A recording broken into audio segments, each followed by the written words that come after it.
Hey guys, as promised, I said that I would check in this weekend and talk about the conference that I'm at. So this is me checking in. As you can tell, I'm laying down in bed. So I just thought I would talk, just explain life. Not that I need to explain to you guys life with chronic illness because you all live it, or most of you do, or know somebody who does, but just kind of what my weekend has been like 1 week out of the hospital. So it's been, well, first of all, the good stuff. It's been absolutely amazing here already. It's like I haven't even been here 24 hours yet, but I've connected with so many of my friends who have Crohn's disease and ulcerative colitis. There's maybe 10 of us around that number here. A lot of these people I've known for a long time now, and I've met some new advocates who have IBD, and they're also inspiring, and I love what they do, so that's cool. This is kind of, and this is sad to say, like doing these conferences and stuff is the only time that I get to spend time with people and see my friends. And now, just because of my life and the things that I do, all of my friends have IBD or another chronic illness. So going to these things and these events is like the only time we get to connect with each other and see each other. So that's fun, and we'd never be able to do that on our own because we don't have money, because hello, chronic illness, not like we're rich. So it's nice when we get to be brought in for these events and we all get to see each other. That aspect of it is so fun, and I just love it, and it just rejuvenates me, and it keeps me going, and it keeps me passionate about wanting to advocate for these illnesses and just step up my game and do a better job and all that stuff. So that's great. Also, I've met people who have a lot of other different kinds of chronic illness. So there's people here who advocate for mental health, for HIV, for cancer, diabetes, rheumatoid arthritis, psoriasis. I mean, there's so many health conditions here. I think they said 35 were represented at the conference this year, and there's over 100 people. So it's awesome. But now, the reality of everything going on is that I am currently up in my room laying down when I should be downstairs in a session and attending the conference. But I've had to take several breaks, and the conference just started today. We all came in yesterday or the day before. Yesterday, the IBD group that's here hosted a Twitter chat, but today is like the first day that the conference officially started. And so far there has only been 2 sessions, and then lunch is about to start, and I have had to come up to my hotel room twice already to lay down because I'm in so much pain, and I'm really nauseous, and I'm having a hard time getting that under control and not throwing up and all that kind of stuff. I feel better when I lay down. The pain subsides a lot, but just it's very bad when I'm doing stuff. So it's really hard on me, and it's hard for me to not show that. So that's what I'm doing. Hi, Anne. Nice to see you. I'm just taking a break right now. Everybody's gonna go to lunch soon, and since I don't eat anyway, I'm on TPN. I'm just gonna rest and hopefully connect again when the next session starts. But I'm still so happy to be here. I like live for this. I love to do this stuff. I love to be an advocate. I started this, you guys, like 6 years ago now. I started my website, Inflamed and Untamed, never thinking that it was going to be something, never thinking that it was going to go anywhere, and that, like, there's 11,000 of you guys that follow me on Facebook, and that's just blows my mind. And I have more followers than that on my website, and I started my YouTube channel. I used to make videos all the time, and I've slacked off for the past like 3 years now, and I plan to explain that in a future video, but I'll do that at some point. It's just been hard to talk about all that has gone on in my life in the past 3 years and why I stopped making videos and stuff like that, and whatever. I'll get to that one day. But yeah. So I guess that's like my only update so far. I think it's been it's interesting, and I know that most of you, probably all of you, understand this, but everybody, or like most people that know me here, know that I was in the hospital last week and knows that I've been struggling immensely, like for months now. And it's so funny because people see me and they're like, oh my gosh, you look so good, or you're so pretty, or, yada, yada, yada. And I love that, don't get me wrong. I mean, it's so nice to get compliments and hear those things. And especially since I never feel good about myself lately because I don't normally have makeup on and I don't normally do my hair or wear normal clothes. I'm usually just in my pajamas, and to be completely honest and transparent with you guys, because I always am and I will always be real, I'll like wear the same clothes for like days straight, or yeah, like not shower often. I'm pretty gross, but I mean, that's true life when you're really sick, and that's how it is. And I lost a lot of weight. I'm still 90. Well, the last time I weighed myself was 2 days ago. I was 96.0, so 96 even. So that's low, and it makes me really weak. And like, I don't have a lot of physical strength, and I've been spending most of my time in bed, and because of that, I got really weak. And so I'm still trying to build up strength and stuff like that. So it's good to get those compliments and hear people say that I look good and everything, but it's also like people assume, and especially the people here who don't have chronic illness, assume that I feel good. And like looking at myself right now as I record this and talk to you guys, like I would assume that I feel good.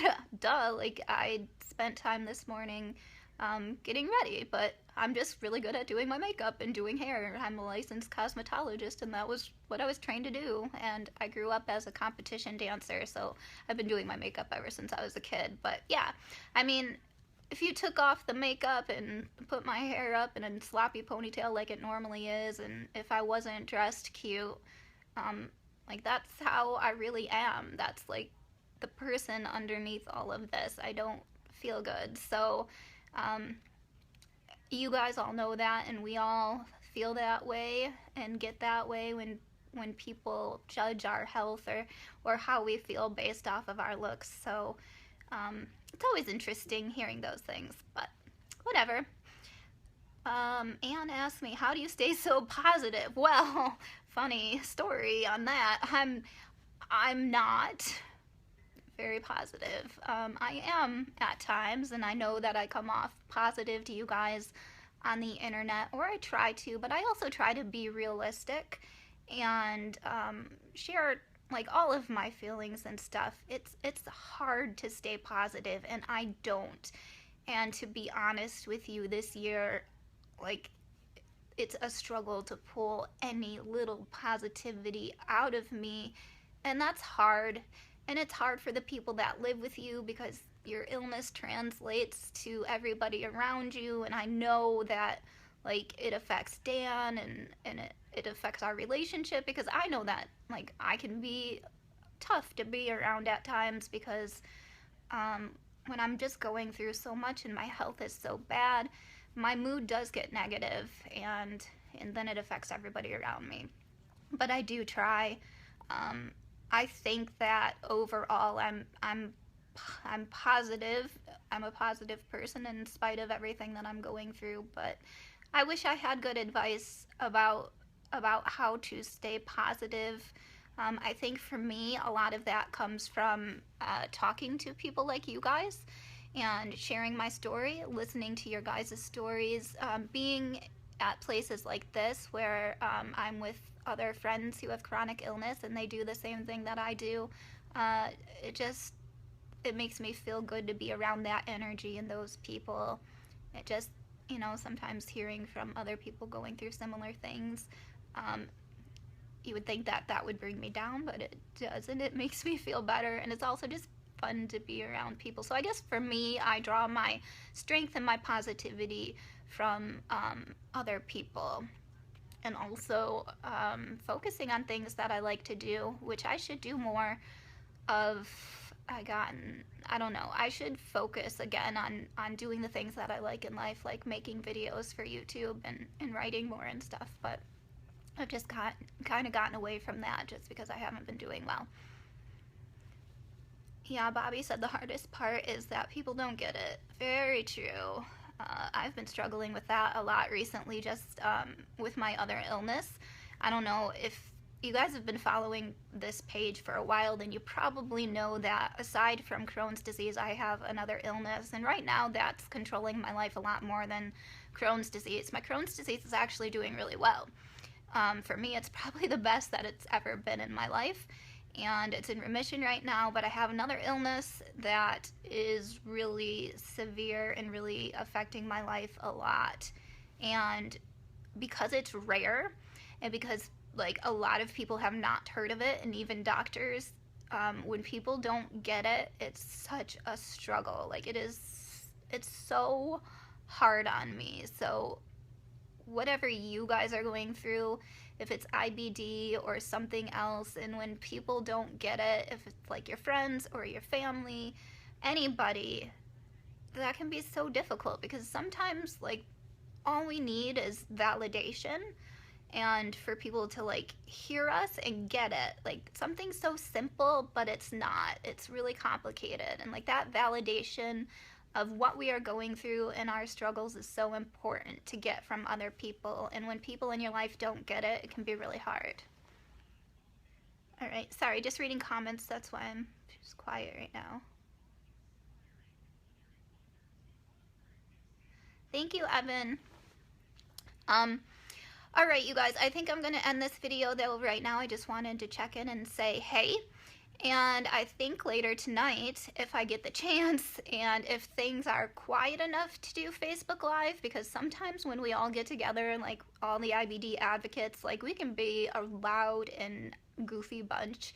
And it's so fun and hilarious. And I always want to share with you guys the conversations that happen because I know like you guys would love it and you would laugh along with us because you'd get it too. I always wish that I had a camera with me just when I'm sitting around with these people and talking. And if I can share some of that with you guys tonight, I hope to do that on Facebook Live because I think that would be really cool, but it just depends on the noise level because it just might be like really hard to like understand what's going on around me or something. But if I can work out a way to do that, I'll try to do that.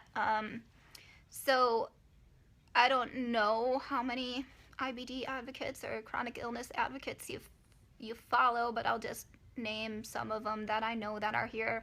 One, of course, is my boyfriend Dan. His website is dansharpibd.org. He's going to be here. He's not here yet because he had to take 2 exams at school today, but he will be here in a few hours, and he was here last night. Eric, who is a very dear friend of mine and Dan's. You guys would know him as Vegan Ostomy.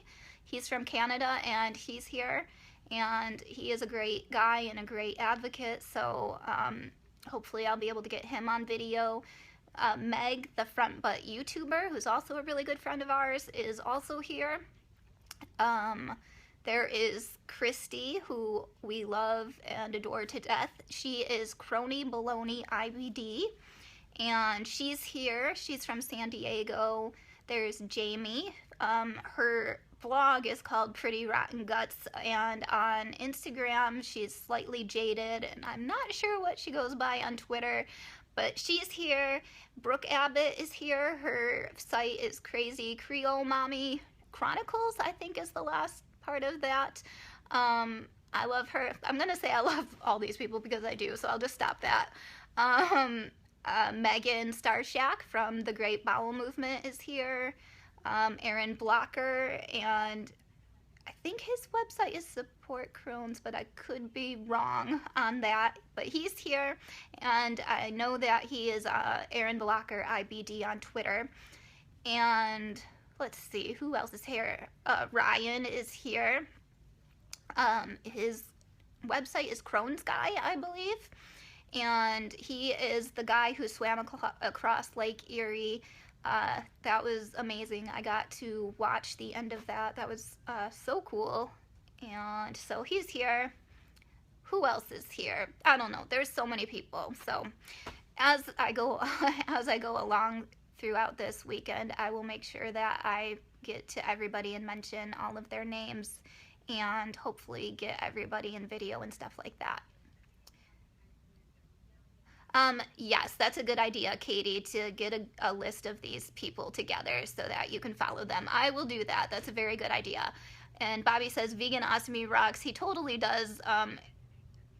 I've known vegan ostomy like for a very long time on the internet, and we got to meet in person for the first time last year at an event in Michigan that we were presenting at, and then last year we hung out again in Florida for a long time because we stayed extra in Florida. So he and Meg stayed with Dan and I in a hotel, and we got to go to Disney World and Universal Studios. And he's just an all-around like good person. He's genuinely just a really good person and cares so much about you guys, and cares just to make a difference in your lives. Everybody here does. Everybody truly has a passion for sharing their stories about living with Crohn's disease or ulcerative colitis, and wanting to make a difference in other people's lives. And I love being around them because I started doing that a long time ago, and I didn't know anybody else doing that, and I didn't have those friends, and now I do, and it's changed my life. So that's great. Mike says, yay, Ryan. Very true.